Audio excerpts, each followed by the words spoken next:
Welcome to Cardio Insights, the podcast where we explore how digital solutions are transforming cardiovascular and emergency medicine. Featuring thought leaders from leading institutions across the globe, this series of conversations unveils the power behind clinical algorithms and decision support tools, and how they are changing the way we diagnose and manage cardiac conditions. From their impact on clinical practice, their benefits for patient outcomes, and the challenges they pose to health systems in terms of implementation and regulation, this podcast is intended as a precious resource for healthcare professionals in cardiology and emergency medicine who are curious to learn more about this exciting field. I'm your host, Matthew Chaffert, and you are listening to Cardio Insights. So welcome, Matt, to this episode of Cardio Insights, the podcast where we explore how digital solutions are transforming cardiovascular and emergency medicine. For our listeners who might be new to you, you are the international business leader for clinical decision solutions and algorithms here at Roche, with a rich background in clinical practice, but also in the industry as a founder and executive.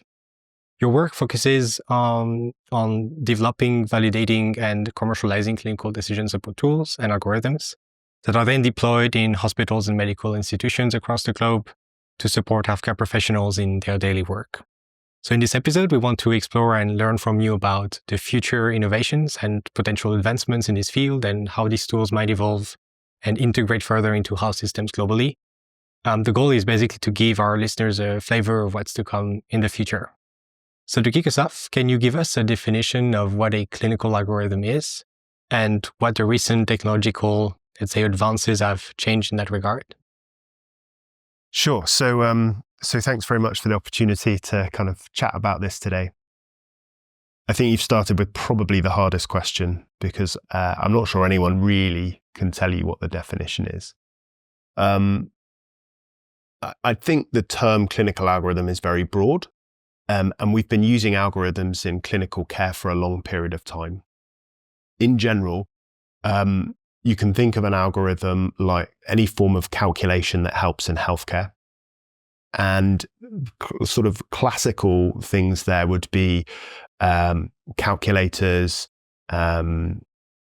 treatment guides, treatment flows, normograms, any other thing that helps you as a clinician to kind of make a decision.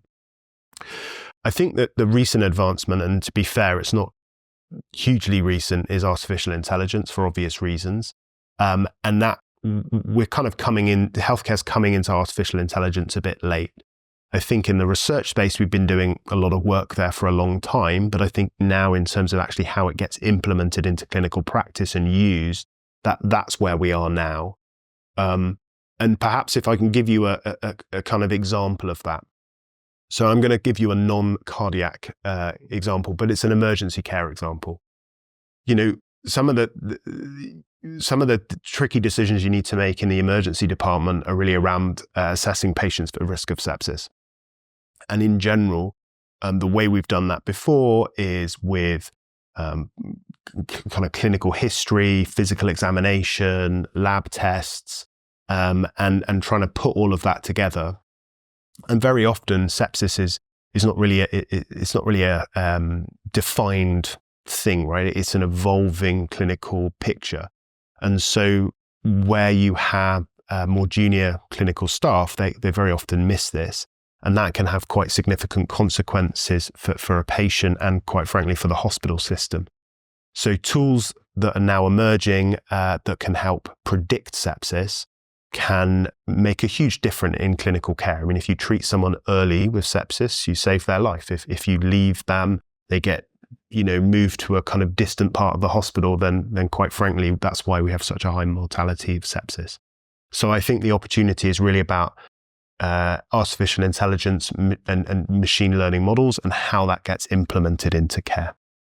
And what do you think the impact of these new types of technologies, so AI-based algorithms or solutions that are put in the hands of practitioners? Like, what do you think will this change in their daily work and in terms of impact on patients and health systems? I think hopefully the goal of all of this, right, is to improve patient care and to make health systems and hospitals more effective and efficient. If you think about just the macroeconomic picture of at the moment, and you think about the pressure that health systems are under, we have aging populations with patients with more comorbidities. Hospitals don't have any more money. And so we need to find, the way you can kind of tackle some of these problems is we need to find and identify disease earlier. And so therefore prevent people having very significant complications. And we need to discharge patients from hospital faster. And, that's giving them a safety net to go home, with an enhanced kind of monitoring in a kind of more virtual care setting. So I think those are some of the kind of areas where there are opportunities. And maybe as that pertains to cardiology, right, and cardiac disease. So some of the biggest things that hospitals have to deal with there are very much around acute chest pain.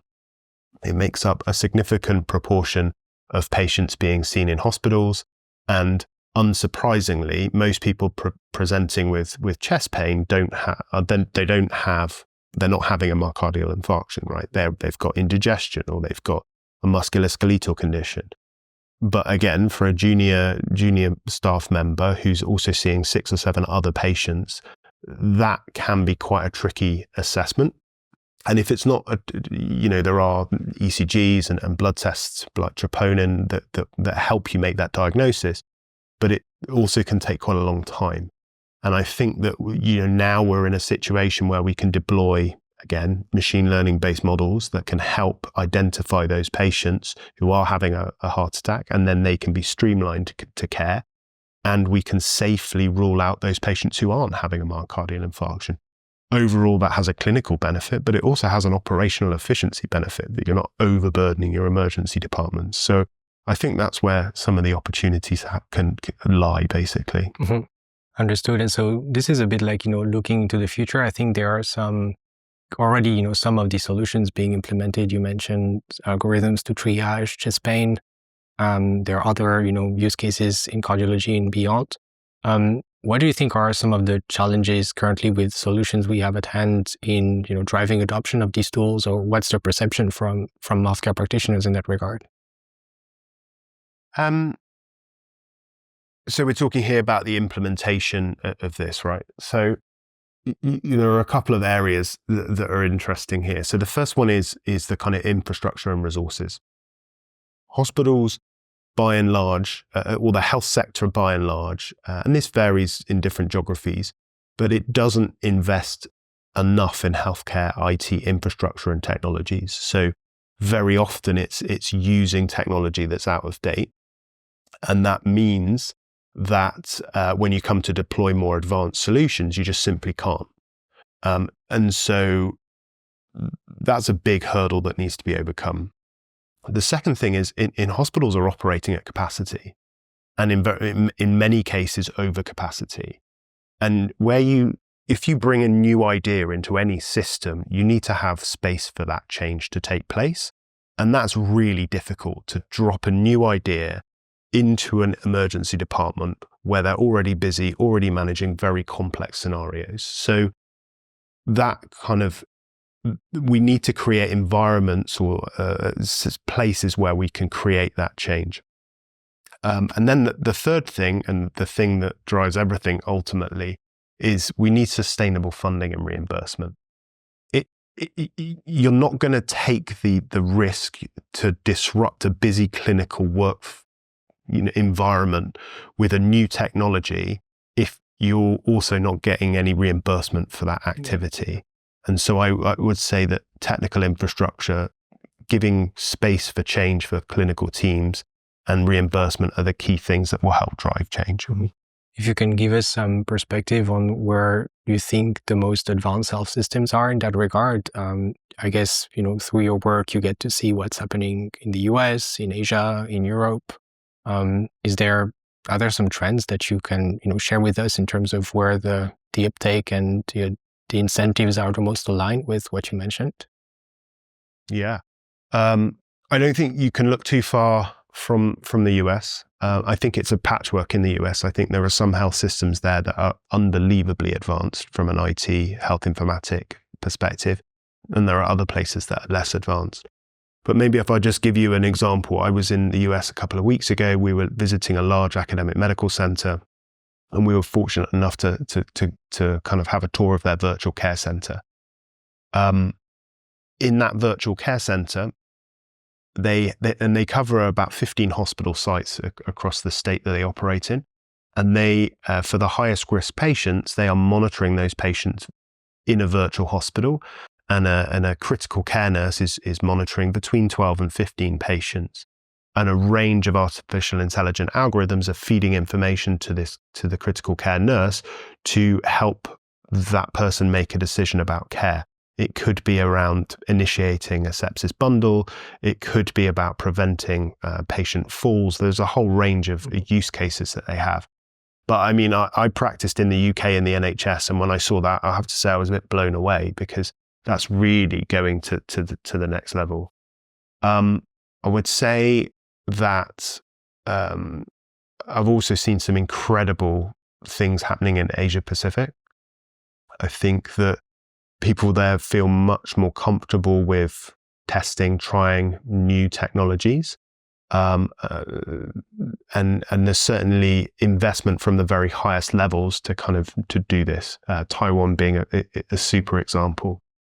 But I don't think you can generalize at a country level. I think there are really good pockets in the UK and Germany, many countries. Finland was also recently, I saw some fantastic stuff there. But as a health system, where you have public health systems that are very financially stretched, they are struggling because they just simply don't have the money to invest. Mm-hmm. You mentioned that you visited one, health systems, and there is certainly many that you've seen through your work. What's your perspective on the role of collaborating between industry, academic centers, medical institutions in for the development of these tools, but also in driving adoption and addressing the challenges that you mentioned earlier? Yeah, I mean, I think that perhaps unlike what we've maybe seen with development of medicines, I think we need a completely different type of much more interlinked public-private industry health system partnership. And I think that happens across the development life cycle. So let's talk about the early stages. Let's talk about the kind of ideation phase, then the development phase. The best ideas will come from the people who are on the front line. A kind of nurse running an emergency department knows what technology they need and what their teams can tolerate. And a cardiologist working every day in the clinic knows what technologies they need or what the opportunities could be. And that combination, so they know what their problems are, combining that with some of the kind of data scientists, quality regulatory people, innovation thinkers, that's a really rich area for kind of ideation and creativity. So I think that partnership needs to exist. I think when you're then developing a product, so you have a concept and you want to develop out a product, particularly when you think about algorithms, you need data. So we want to build solutions on appropriate, good quality data coming from health systems, and that's an opportunity for partnership. But more than that, and you'll know this here, is that we try and embed a clinician and right into the development team so they can sense check some of the stuff that's happening. And we support and enhance that with a network of clinicians and people that really work and do the job. So that's a little bit different to having a KOL network, because actually we're not looking for necessarily the kind of thought leader in our development space. It's way too in-depth and detailed. What we need is the person who's doing the job on the front line. So we're really trying to bring that in. And then, if you're building a model, you build the model, you validate the model, you test the model on different data sets, but then you need to do real world data, real world studies. And so that's again a partnership where we want to go into the right sites that have that space for change that I was talking about before, where you can actually test this product in the actual real clinical environment. Because what makes sense on a laptop does not make sense necessarily in an emergency department. But we need places that are able to do that type of work and able to have the kind of resources to do it, but also understand the kind of needs around, academic rigor. And then finally, when it comes to adoption, again, it's fine for me to come along and go, look at this fantastic machine learning based algorithm. I work, in the industry sector. I think where the power is around adoption is if you've really got something that's working and is a good solution, other clinicians explaining how this works in their setting, that can really help build trust in these algorithms, right? And I think there's a really important part there. And then finally, coming to the reimbursement space, that's an engagement that needs to be made between industry and policymakers, because without that funding infrastructure, a lot of this is a bit academic. And I think that's also a really important space where policymakers and even governments can start to say, okay, if we want these tools, we see the opportunity, we need to make some investments here as well. Mm-hmm. Understood. Yeah, it's kind of like the sort of like last, or the thing that comes last, but that has like one of the biggest impacts. And we have one episode with a colleague of ours, Afua Van Aster, and she's dealing with this topic. So for our listeners who want to dive more into that, I invite you to listen to that episode. I just loop back on that, what you said, it comes last. And I think that's a really interesting thing. Ultimately, if it comes a bit sooner, it drives up the quality of development, because if you're clear about, hey, this is a reimbursement pathway, but to get it, you need to have done all of these different things, then that helps the innovator. I'm not talking about big companies here, I'm in startups. They know, okay, I need to make sure I invest in proving the value of my product, not just in developing it and getting it approved by the regulatory authorities, but I need to show real world data. I need to do a health economic model, because that's what's required to unlock reimbursement.